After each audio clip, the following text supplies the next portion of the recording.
नमस्ते राम राम। एक व्यक्ति जीवन में बहुत निराश था, बहुत दुखी रहा करता था।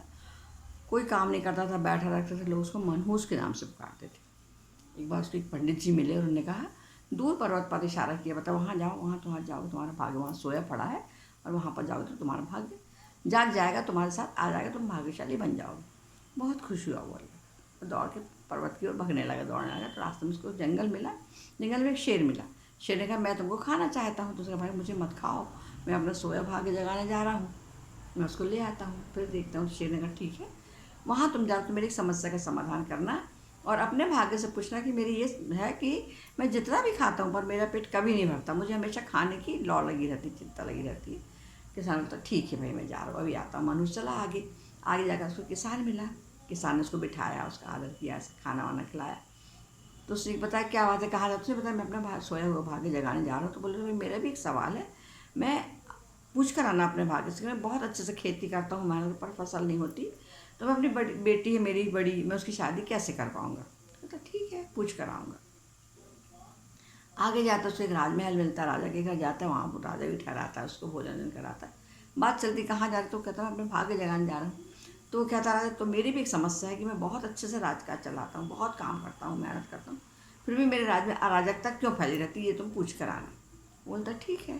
पर्वत की ओर जाता है, पर्वत पर पहुँच जाता है। वहाँ जाकर पहुँचता है तो वो वहाँ पर भाग्य को हिलाता है, जगाता है कि भाई तुम उठो उठो, मेरे साथ चलो। तो भाग्य भी अंगड़ाई लेकर उठ जाता है, मैं हमेशा तुम्हारे साथ रहूँगा, तुम चलो। वो लोग लौटते हैं तो उनको वही राजा मिलता है। तो राजा को बताता है वो कि तुम भाई स्त्री हो और तुम पुरुष रूप में काम करती हो, लड़कों के कपड़े पहनती हो, तुम स्त्री बन के रहो, किसी से शादी कर लो और तुम उसमें अपना राजकाज चला लो तो बहुत अच्छा चलेगा। तो वो लड़की कहती, तो मुझसे तुम ही शादी कर लो। तो कहता, नहीं नहीं, मेरा तो भाग्य जाग गया, मैं शादी नहीं करूँगा तुमसे, तुम किसी और से शादी कर लो। वो राजकुमारी जो रहती वो एक मंत्री शादी कर लेती और उसके साथ अपना राजकाज चलाने लगती है। उसका बहुत अच्छे से उसका शासन चलने लगता है। आगे चलते हैं तो आगे उनको किसान मिलता है। किसान पूछता, मेरा भाग्य पूछ कर आए हो क्या। तो क्या, तुम्हारे खेत में 7 कलश हैं, गड़े हुए हैं, जिसमें हीरे जवाहरात, तुम खोदो, उनको निकालो और फिर खेती करो, तुमको बहुत ज़्यादा फसल अच्छी होगी तुम्हारी, और उससे जो तुमको मिलेगा धन, उससे अपनी बेटी की शादी कर देना। तो किसान कहता, तुम्हें मेरी बेटी की शादी कर लो, कुछ सुख से रहने दो। कहता, नहीं नहीं, मेरा तो भाग्य साथ है मेरे, मैं भाग्यशाली हो गया हूँ।